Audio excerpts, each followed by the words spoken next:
خدا نے ہر کسی کو ایک نیا انداز بخشا ہے،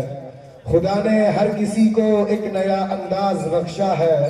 کسی کو سوز بخشا ہے، کسی کو ساز بخشا ہے،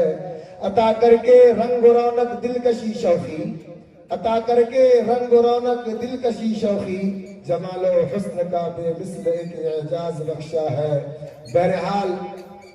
اگر یوں کہا جائے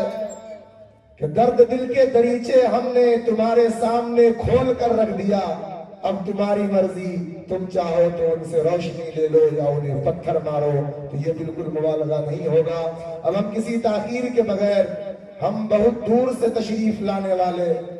سرزمین مظفر پور سے جن کا تعلق ہے، جو تدریسی خدمات ایک ایسا مثالی ادارہ کے اندر دے رہے ہیں جس ادارے کی دھوم صرف ہندوستان کے اندر نہیں بلکہ تمام ممالک کے اندر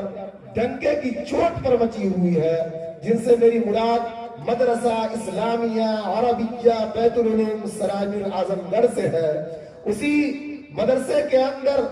تدریسی خدمات انجام دینے والی شخصیت ہمارے روبرو ہے، ہمارے درمیان ہے، جن کے کلام کے اندر اللہ نے جاذبیت رکھا ہے، جن کی زبان کے اندر اللہ نے تاثیر رکھا ہے، جن کے کلام کو اللہ تبارک و تعالیٰ نے پر اثر رکھا ہے، جن کی قسمت کو اور نصیبے کو اللہ نے اتنا بہتر بنایا ہے کہ ہمہ وقت وہ اللہ والوں کے سائے میں موجود رہتے ہیں، ہمہ وقت وہ ترقی اور تربیت یافتہ لوگوں کے مابین اور موجود رہتے ہیں۔ میں بہت ہی ادب کے ساتھ ایک شعر کے ساتھ حضرت مولانا حافظ و قاری جناب شبیر احمد صاحب مظفر پوری دامت برکاتہم، استاذ تجوید و قرأت مدرسہ اسلامیہ عربیہ بیت العلوم سراج کو اس شعر کے ساتھ دعوت اسٹیج دینا چاہوں گا کہ محفل میں چار چاند لگانے کے باوجود،